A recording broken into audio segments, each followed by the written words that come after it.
Hello, welcome back to Beauty Bee. I hope you've all had some really nice holidays if you celebrate, and if you don't, I hope you've enjoyed either your time off or time and a half. In today's video, we're going to be looking at Too Faced's mini palettes. Mini meaning being M-I-N-I, not Too Faced's numerous palettes. Now, when I first sat down to sketch out this video idea, Too Faced had 7 of these. And after I had done all of this photo editing, I am searching through Trendmood thinking, oh, I'll film this tomorrow, maybe the day after. And they've added another one. So I am not covering that because it feels like the universe is working against me when that happens.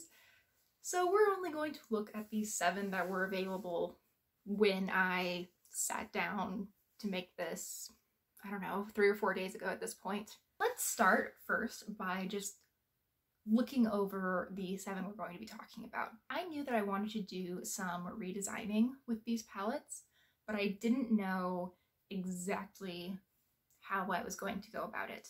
But as I was looking through, I realized that I really had 2 major goals. The first was to maximize the utility of each of the individual palettes.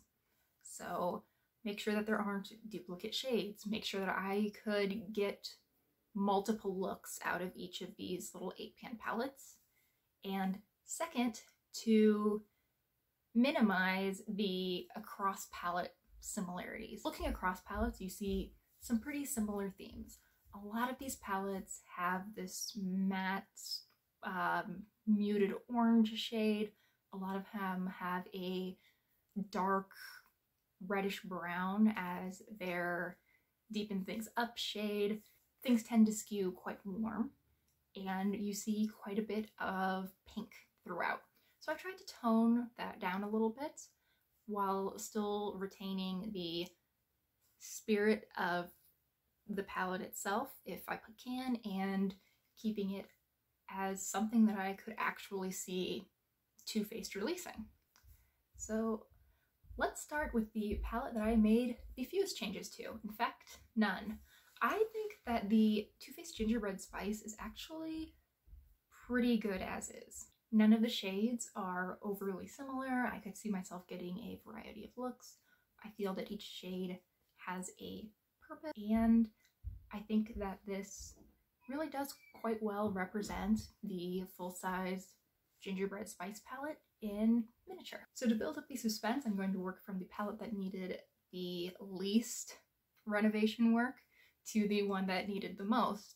And now we're going to look at the Let's Play palette. To me, this palette looks rather unremarkable.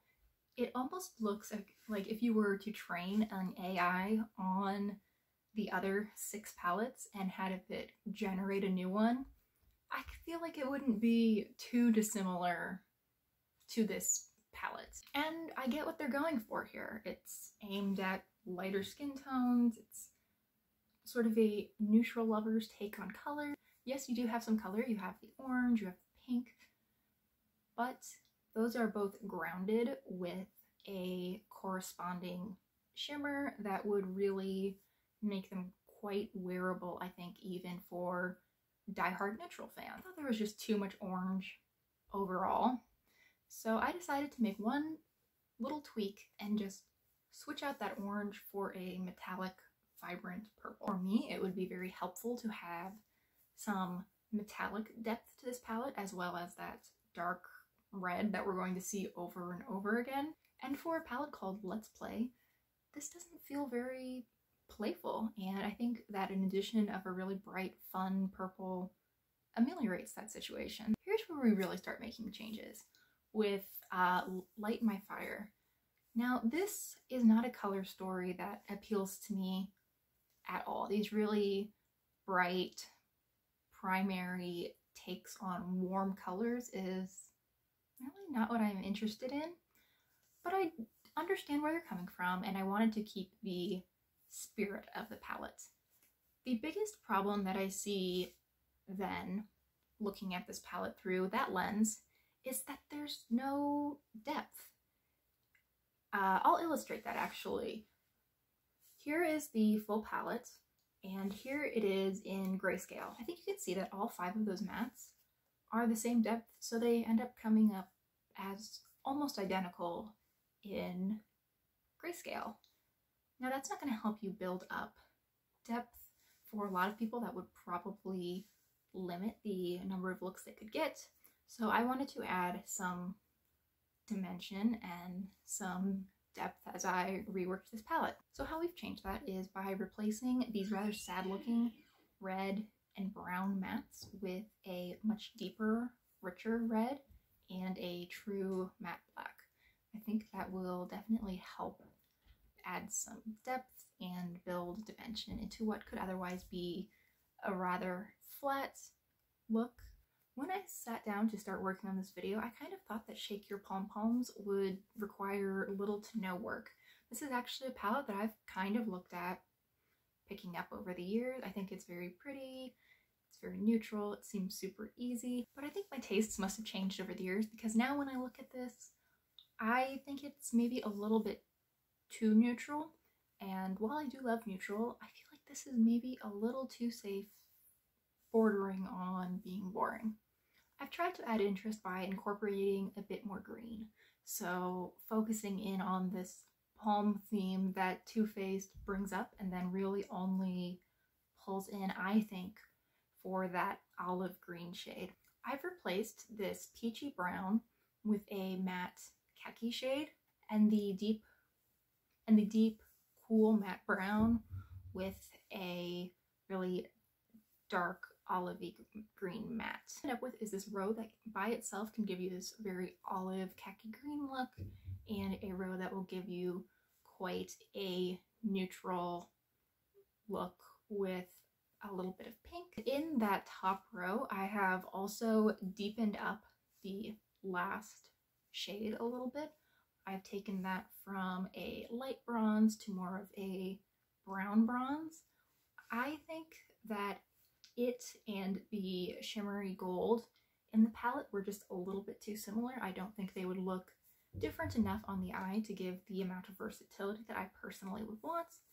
So I thought adding a little bit of extra depth would be very helpful. Now we move to the one truly colorful palette in this line, the That's My Jam palette. I think this is on the newer side.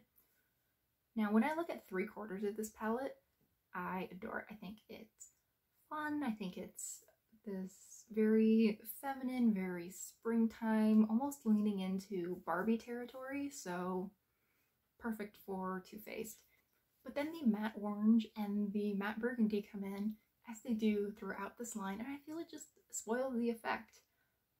I don't think these pull as spring and as girly as the rest of the palette does, and I don't see how I personally would get a ton of use out of that orange or the burgundy. Those are not the colors that I want to bring in with that almost Tinkerbell green shade or that really bright Barbie pink. So when I changed up that palette, I looked to those first 2 columns where you have a matte shade and then a corresponding shimmer, and I tried to repeat that.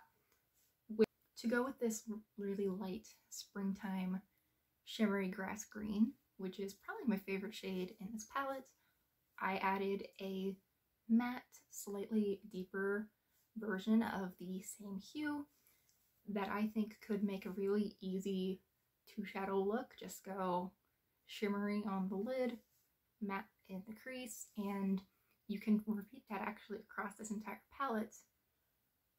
With the pink, I thought that a really hot pink was just a little bit too much, and I additionally wanted to add some more depth to this palette, so I swapped out that deep red for a very dark, cool toned purple. The Salted Caramel palette, I think, is almost too cohesive.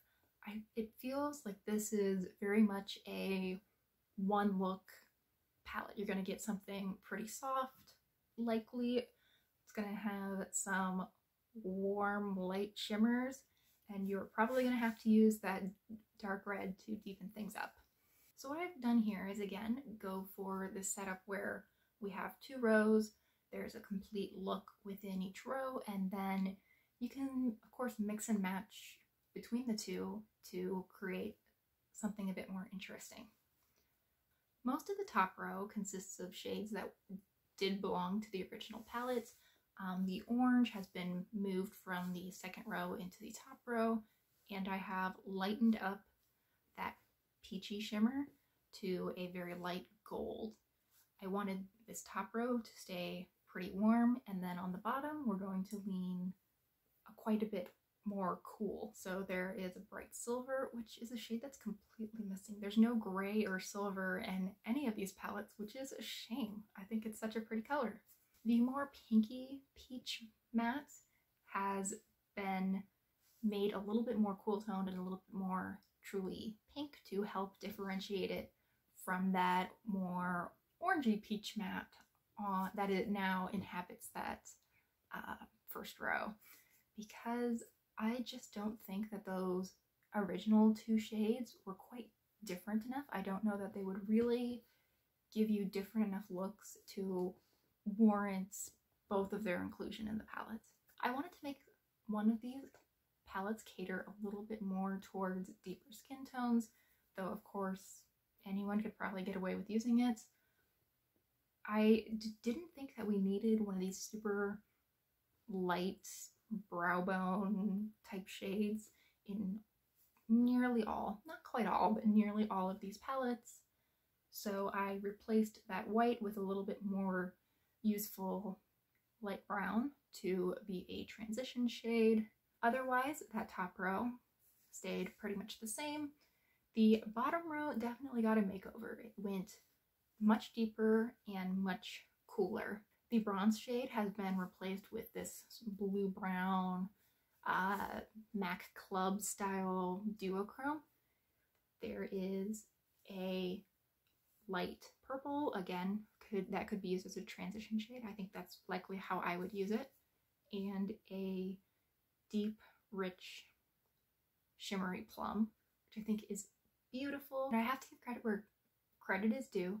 Too Faced in this palette managed to avoid both the orange and the red, so I decided to keep that matte black that they've included. Overall, I think the resulting palette gives a lot more options to a lot more people than the original. So now I'll put up the 7 edited, or in one case, unedited palettes as a collection so we can compare across. I do think that there's a little bit more versatility here within each palette, and I do think that there is more difference across palettes than in the original. Okay, I think that's it from me. Thank you so much for watching. I really hope you've enjoyed, and I hope you will let me know down below if you did. Thanks again for watching, and I hope I'll see you next time. Bye!